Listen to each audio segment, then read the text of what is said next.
विपक्ष का तीर किस तरह से निशाने पर लगा है और किस तरह से पूरी भारतीय जनता पार्टी नहीं गोदी मीडिया बौखला गई है और बीजेपी और गोदी मीडिया एक टूल किट के हिसाब से काम कर रही है। मुद्दा है विपक्षी गठबंधन इंडिया पर निशाना साधना, मगर विपक्ष कह रहा है प्रधानमंत्री नरेंद्र मोदी इंडिया विरोधी हैं और विपक्ष के इस मास्टर स्ट्रोक का जवाब देते नहीं बन रहा। मैं आपको आज बतलाने वाला हूं दोस्तों कि किस तरह से प्रधानमंत्री कार्यालय ने लॉन्च कर दिया है एक टूल किट और इस टूल किट में शामिल है गोदी मीडिया और भारतीय जनता पार्टी के तमाम मुख्यमंत्री और मंत्री एक एक करके आपके स्क्रीन पर। दोस्तों, सबसे पहले अरविंद केजरीवाल का देश के गृह मंत्री अमित शाह पर एक करारा हमला।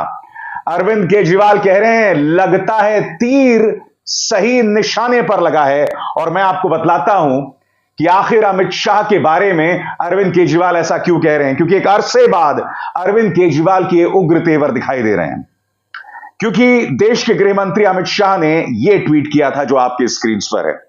अमित शाह ने कहा था कि विपक्ष चाहता है कि जो उसका काला अतीत है उससे वे हाथ धो ले और विपक्ष गठबंधन को लगता है कि सिर्फ अपना नाम बदलने से वो अपना काला अतीत बदल सकती है। सिर्फ अपना नाम इंडिया रख लेने से जनता की याददाश्त बदल नहीं जाएगी। इस देश के लोग समझदार हैं और वो आपके प्रोपेगेंडा को देख सकते हैं। और इसी के जवाब में अरविंद केजरीवाल कहते हैं लगता है तीर निशाने पर लगा है, तकलीफ बहुत हो रही है। बात यहां नहीं रुकती दोस्तों। उत्तर प्रदेश के मुख्यमंत्री आदित्यनाथ ने क्या कहा है मैं आपको बतलाता हूं और इसका पलटवार कांग्रेस किस तरह से कर रही है। आदित्यनाथ कह रहे हैं कि सिर्फ अपना नाम बदलने से आपका खेल नहीं बदल जाता, it is India versus India. इसका जवाब पवन खेरा देते हैं, एक थे श्री अजय सिंह बिष्ट, फिर वो योगी आदित्यनाथ कहलाने लगे। मैं आपको याद दिलाना चाहूंगा कि मुख्यमंत्री आदित्यनाथ का असली नाम अजय सिंह बिष्ट है और इसी को लेकर तंज कसा जा रहा है कांग्रेस की तरफ से। मगर मैंने आपको बताया ना, एक बाकायदा टूल किट काम कर रहा है। तमाम मुख्यमंत्रियों को फरमान जारी कर दिया गया है कि इंडिया पर बोलो। प्रधानमंत्री नरेंद्र मोदी का जो शर्मनाक बयान था जिसमें उन्होंने विपक्षी गठबंधन इंडिया की तुलना आतंकवादियों से कर डाली थी, उन्होंने इंडिया को आतंकवादी संगठनों से जोड़ दिया था। क्योंकि याद कीजिए प्रधानमंत्री ने क्या कहा था। प्रधानमंत्री ने कहा था कि ईस्ट इंडिया कंपनी में भी इंडिया है, इंडियन मुजाहिदीन में भी इंडिया है, तो इंडिया नाम रख लेने से कोई महान नहीं बन जाता। प्रधानमंत्री की शब्दावली पर विपक्ष बहुत ज्यादा हमलावर हो रहा है दोस्तों। मैं आपसे फिर सवाल पूछना चाहता हूं जो कल मैंने पूछा था। राहुल गांधी ने सिर्फ इतना कहा था कि नीरव मोदी, ललित मोदी, ये लोग देश का पैसा लेकर विदेश चले गए और तब उन्होंने मोदी सरनेम को शोर शब्द से जोड़ा था। इस मुद्दे को लेकर उन्हें 2 साल की सजा सुना दी गई, उनकी सांसदी चली गई। मगर यहां प्रधानमंत्री तो इंडिया की तौहीन कर रहे हैं। उस शब्द को उन्होंने आतंकवादी संगठन और ईस्ट इंडिया कंपनी से जोड़ दिया। अब कौन मुकदमा दायर करेगा प्रधानमंत्री के खिलाफ बताइए। तो जैसा कि मैं आपको बतला रहा हूं दोस्तों, बाकायदा एक टूल किट काम कर रहा है और मैं आपको बतलाता हूं किस तरह से। मैं आपको बतलाऊंगा कि तमाम मुख्यमंत्री क्या कह रहे हैं। मगर देखिए, गोदी मीडिया पेन किलर पत्रकारिता की मिसाल आपके सामने। इंडिया नाम और काम गड़बड़। आगे देखिए, इंडिया तो मुजाहिदीन में भी है, खुलेआम एक चैनल ये कह रहा है दोस्तों। यानी कि जिस तरह से प्रधानमंत्री विपक्ष की तुलना आतंकवादियों से करते हैं, उसी का अनुसरण, उसी का अनुमोदन जी न्यूज कर रहा है। इंडिया अंग्रेजों की कंपनी भी थी। ये हैं पेन किलर से परेशान पत्रकार। आगे देखिए, विपक्ष के इंडिया पर सबसे बड़ा वार। कोई प्रधानमंत्री से एक सरल सा सवाल नहीं पूछ रहा कि प्रधानमंत्री ये बतलाने का कष्ट करें कि इंडिया को आतंकवादी संगठन से क्यों जोड़ा। और उससे भी बड़ी बात, विपक्ष के लिए इतनी बड़ी नफरत, जबकि आप विदेशी जमीन में जाके कहते हैं कि इंडिया मदर ऑफ डेमोक्रेसी है।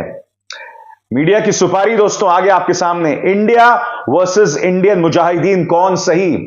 देखिए दोस्तों, टाइम्स नाउ नवभारत ने कितनी चालाकी से, कितनी शैतानी से अपने कार्यक्रम का नाम रख दिया है। इन्होंने लिखा है इंडिया वर्सेस इंडियन मुजाहिदीन। यहां तुलना की जा रही है दोस्तों, विपक्षी गठबंधन की तुलना की जा रही है आतंकवादी संगठन से। मैं फिर कह रहा हूं, आपसे फिर पूछ रहा हूं, ये सुपारी नहीं तो आखिर क्या है? आगे देखिए, राहुल ममता का इंडिया मोदी ने धो दिया, नरेंद्र मोदी का पलटवार गेम चेंजर या बैकफायर। फिर ये देखिए आपकी स्क्रीन पर न्यूज 18 का यह पत्रकार, जिस पर दंगा भड़काने को लेकर केसेस दर्ज हैं, कह रहा है east India company, popular front of India, Indian Mujahideen, India नाम रखने से कुछ नहीं होगा। विपक्ष ने इंडिया नामकरण पर मोदी का सबसे बड़ा अटैक, नाम पर कोहराम। और यहां पर अब गोदी मीडिया को सर्जिकल स्ट्राइक भी याद आ रही है। गठबंधन के नाम पर मोदी स्ट्राइक, जेपी नड्डा का विपक्ष पर बड़ा वार। वैसे जेपी नड्डा साहब ने क्या कहा है वो मैं आपको बतलाऊंगा, मगर दोस्तों हो क्या रहा है, समानांतर तौर पर विपक्ष को आतंकवादी संगठनों से जोड़ा जा रहा है और दूसरी तरफ से अभी से मीडिया ने भारतीय जनता पार्टी का प्रचार शुरू कर दिया। हालांकि जो तमाम मिसालें मैंने आपको दी उस सब में प्रचार था, मगर कल किस तरह के कार्यक्रम चलाए गए प्राइम टाइम में, जो बता रही है कि इस वक्त प्रधानमंत्री कार्यालय से कैसा संदेश आया है, बीजेपी में किस तरह की बौखलाहट। ये देखिए, अयोध्या में राम मंदिर के उद्घाटन का उद्घोष, क्या जरूरत थी इसकी बताइए। और यहां देखिए पापा की परी क्या कह रही है, प्लान तैयार, एक बार फिर 300 पार। जाहिर सी बात है, एक बार फिर 300 पार भारतीय जनता पार्टी के लिए है। अभी चुनाव को 1 साल से कम का वक्त रह गया है, मगर अभी से मीडिया जो है अब की बार चुनाव प्रचार कर रहा है। अपने आप में कितनी अजीबोगरीब बात है ना दोस्तों। संसद के अंदर विपक्ष को बोलने नहीं दिया जाता, खुलेआम पक्षपात दिखाई देता है। प्रधानमंत्री नरेंद्र मोदी विपक्षी गठबंधन की तुलना आतंकवादियों से करते हैं।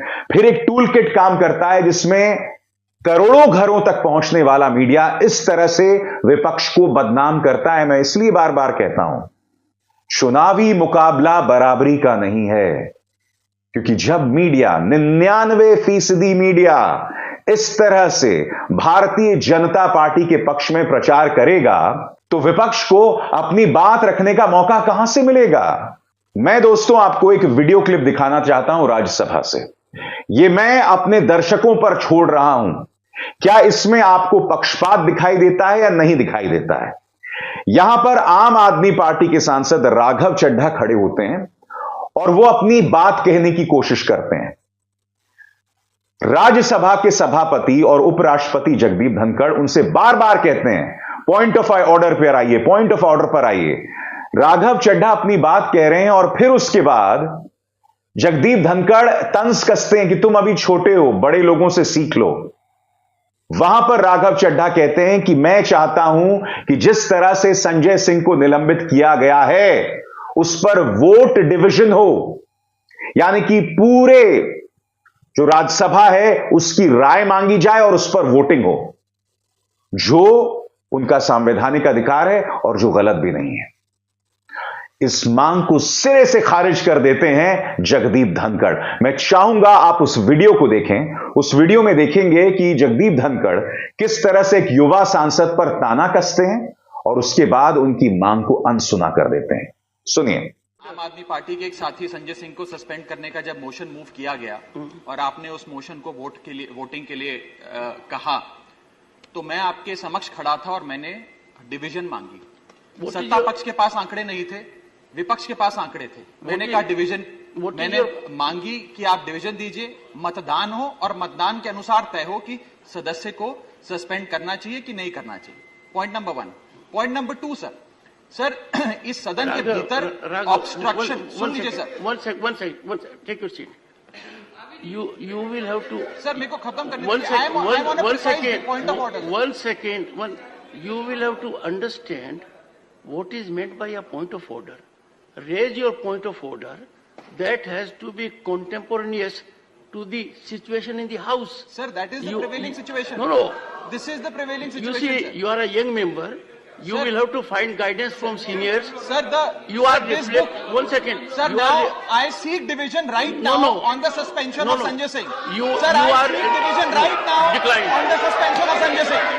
Sir, right now, this book doesn't Decline. differentiate between a young member or an old member, sir. Papers- This book doesn't differentiate between a Papers young or will an be old laid member. on the table. अब मैं आपसे फिर सवाल पूछना चाहता हूं दोस्तों, ऐसे में क्या यह कहा जा सकता है कि विपक्ष और सरकार के बीच में लेवल प्लेइंग फील्ड है? यह फैसला आपको बतौर दर्शक करना है कि यहां पर राज्यसभा के सभापति ने जो मिसाल कायम की, क्या वो पक्षपात से ऊपर उठकर अपनी बात कर रहे थे? क्योंकि ये वही सभापति हैं, याद कीजिए, जब हिंडनबर्ग रिपोर्ट का जिक्र हुआ था तब खड़े हो गए थे कि देश को इस तरह से बदनाम नहीं किया जाएगा। अडानी की बात होती थी तो अचानक उग्र हो जाते थे। मैं यही तो समझना चाहता हूं, आखिर क्यों? मैंने आपको कुछ ही देर पहले प्रमाणित किया कि किस तरह से गोदी मीडिया को फरमान पहुंच चुका है, और यह फरमान आज की तारीख में तमाम मंत्रियों, मुख्यमंत्रियों के सामने भी है। सबसे पहले जेपी नड्डा चुटकुला सुना रहे हैं। नड्डा साहब, एक लड़का था जो अपने तमाम परीक्षाओं में फेल हो रहा था, उससे उसके सहपाठी और पड़ोसी नफरत करते थे।